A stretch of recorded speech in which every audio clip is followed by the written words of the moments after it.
La petite sirène, nullement inquiétée durant son voyage de retour, s'arrêta un instant près du château de son père pour faire un adieu silencieux à sa famille et prit la voie de la mer du Nord, des grandes terres du roi Ariarik et de la terrasse du prince Erwin.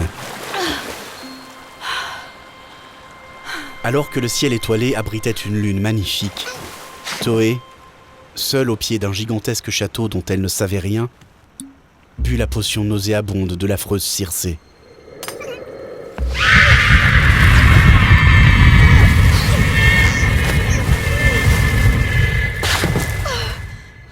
Toé venait d'endurer une torture démesurée.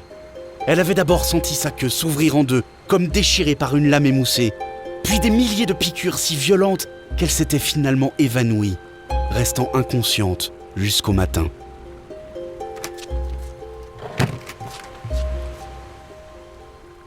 Bonjour, belle inconnue.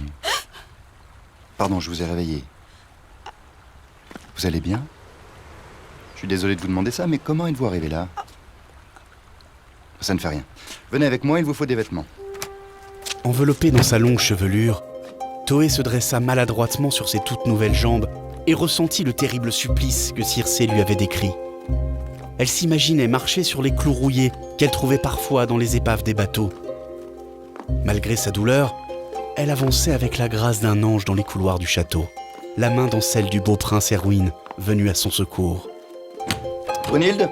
Oui, mon prince. Brunhilde, mon ami a besoin de nouveaux vêtements. Donne-lui ce que tu as de plus beau. Bien, prince Erwin. Ne vous inquiétez pas, belle inconnue. Vous êtes en sécurité dans ce château. À nous, jeune fille. Oui, belle inconnue. Lâche la bride. Laisse-le aller. Allez, voilà. C'est bien. Le prince Erwin s'était rapidement pris d'amitié pour la jeune Toé. Tout ce qu'il connaissait d'elle, il l'avait lu dans ses yeux, et il la voyait de plus en plus heureuse.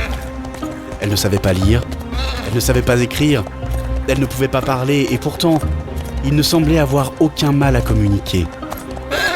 Mais ce qu'Erwin ignorait, c'est qu'elle devait s'éclipser chaque nuit pour aller plonger ses pieds meurtris dans l'océan, pour les soulager.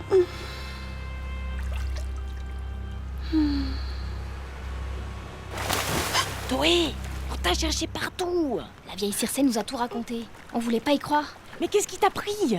Elle peut plus parler. Toé, est-ce que ça va?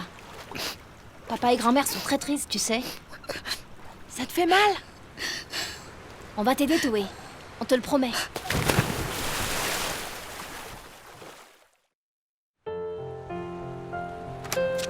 Assis-toi, belle inconnue. Je dois te raconter quelque chose. Toé savait qu'Erwin était de plus en plus attaché à elle. Son amour était encore naissant, mais il augmentait de jour en jour, et cela suffisait à la combler de bonheur. Malheureusement, les souvenirs du prince liés au naufrage se précisaient de jour en jour. Et comme il n'avait rien vu de ce qui s'était passé avant qu'il n'atteigne la plage, Il y a quelques mois, mon bateau et tous mes amis ont été emportés dans une terrible tempête. Par miracle, j'ai échoué sur une plage où j'ai été recueilli par une adorable prêtresse. Elle m'a soigné pendant 2 jours avant de me faire reconduire ici, dans le château de mon père.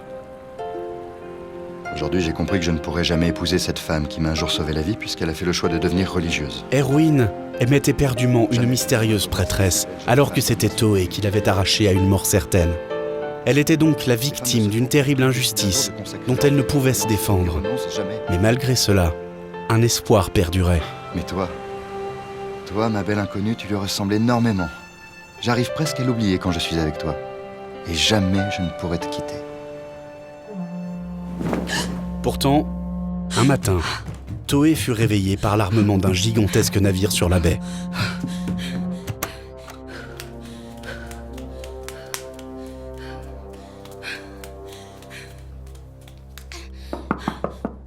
J'arrive. Bonjour, ma petite. Bah, quoi? Tu ne sais pas? Le roi et la reine ont décidé de marier notre bon prince Erwin à la sœur du prince Luther, notre voisin. Il part la rencontrer. Toé se sentait trahie. L'homme pour qui elle avait tout abandonné et pour qui elle risquait sa vie partait rejoindre une princesse qu'il ne connaissait pas, mais qu'il allait épouser. Belle inconnue. Belle inconnue. Ne t'inquiète pas. Mes parents peuvent me forcer à aller rencontrer cette fille, mais ils ne peuvent pas m'obliger à la ramener ici, ni même à l'épouser contre ma volonté. Si je dois me marier avec une princesse, ce sera avec toi, ma belle inconnue. Tu viens avec moi ? Et Toé, un peu rassurée, embarqua hâtivement sur le grand vaisseau du prince vers un nouveau pays dont elle ne savait rien. Une nuit, alors que tout l'équipage dormait et que Toé errait sur le pont, cherchant à discerner le château de son père au travers des eaux, Toé Toé, c'est Mélité. Je suis venue te dire de pas t'inquiéter. Nous avons presque trouvé la solution, on va t'aider.